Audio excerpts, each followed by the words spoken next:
been training with a lot of different partners, and that's one of the benefits of being in Vegas. How important is that to keep leveling up and just testing your skills? And obviously there's a lot of confidence there when you get to work with a lot of high-level guys like yourself.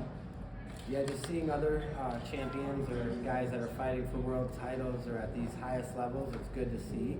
Obviously I train a lot with Marab, Jeremy, who just fought Patricio.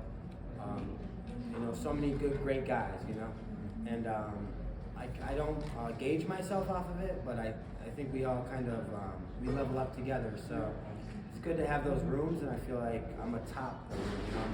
I'm among the best, if not the best. So I know whoever I'm going to compete against, if anything, they have a problem on their hands.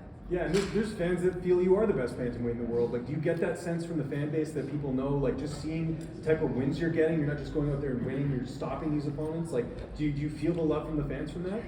Yeah, I feel the love, but it's just plain out, 100%, 1,000%. I am the best in the world at the weight class. I have the credentials, I have the finishes, no one can compete with that. So, and the way I do it is different than everybody. I'm almost unscathed in my last 18 months of fighting. So, I'm going to continue that and just prove it to the world. And beyond Magomed, like, are there any other challenges you want to achieve in your career? Like, you've been beating these guys, you've been finishing them, whether it's an opponent or just maybe a place that you want to fight. Like, what are some goals you have going forward? Just win everything that's in front of me. Everyone's talking about the guys that could be matched up. Me personally, I've beaten, or if not teched or finished, everybody that's been in front of me. So I can only fight the guys that they put against me. If they put anybody against me, they're not going to last. So I'll finish them.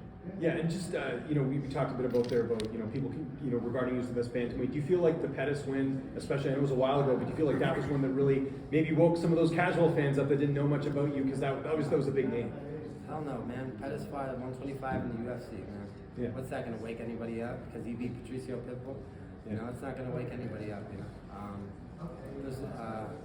they see my training footage and what I do in the gym, that'll wake everybody up. But that's not happening. So, that Pettis win, it's just a staple in my, it's just a notch on my book. And like I said, I can only fight the guys that they put against me. And I'm here to tech everybody, finish them all, uncontested, not even close. And, soon enough they'll know, If Sean O'Malley was in there with me, I'd smack him up and finish him in about 2 rounds. So I'm the best in the world. 19-1 versus 18-1. More finishes, doesn't matter. And just last one for me. It's been a couple years now you've been in Vegas. How much do you attribute that move to leveling up yourself, just getting to be around so many high-level guys, and also just having the resources in Vegas that a lot of fighters love? Yeah, it's nice to be around those guys and train. And obviously Tatiana's honing in on her first UFC title, so we're trying to do a double threat here. So. You surprised they're not bringing Tatiana in the cage tomorrow? I'm kind of shocked by that, to be honest, just with everything that's going on with that title fight. I think most people assume she's going to get the winner. She's going to get the winner, and she should be there already. So I'm not surprised that they're not bringing her in there, but Why do you think that is, though? Just curious. I'm not sure. We're not actually going to the event tomorrow, but we're going to be watching it, and just like everyone should watch the Unbreakable documentary on HBO. We're going to be here, and by the end of the year, I'm going to have a couple more belts, and she'll have the UFC title. Patchy, you've said it, incredible run over the last 18 months. What has it been that has allowed us to see your striking on more display in these last 3 fights? I think it was just, Rufian Stotts talking a lot of shit, and I had to put my knee through his face. So, that kind of let me, showcase my striking, showcase a different element of my game. I normally play it safe and just submit everyone and beat them kind of easy. So it was nice to get my first knockout, do it for $1 million, a couple world titles. They talk about Sean O'Malley's knee over Chito Vera. What's better than that? Patchy Mix knocking out Rufian Stotts. 60 seconds for $1 million with one knee, so I'm the best, and it's just it. Now that you've got the taste of what a knockout is like, does that mean you're going to be going after them more and not just submitting everybody? Whatever it plays. I guess my last fight I had so much anxiety, I guess, because I had such an advantage over one man, in a certain area. I felt like I needed to take him down and finish him because you know, I was just so much superior than him.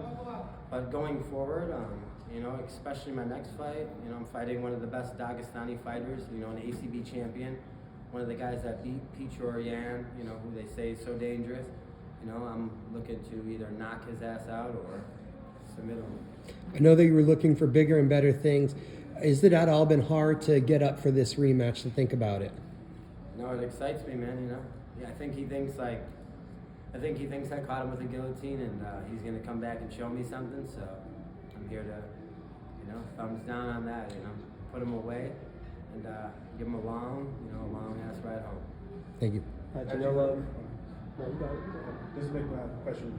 So I ran into you at the New York casino last year before your fight with Stotts. You mentioned it earlier. Not only was that like winning the $1 million, right? It was the Grand Prix and knocking him out in that fashion for as much smack as he talked. How did that feel, taking him out so quickly? What was I doing at the New York? We're just walking around. Yeah, you look so zoned in, bro, for real. Like you did not even have a smile on your face, man. Yeah. No, I don't know. You know, for him talking all that shit, I think it was good.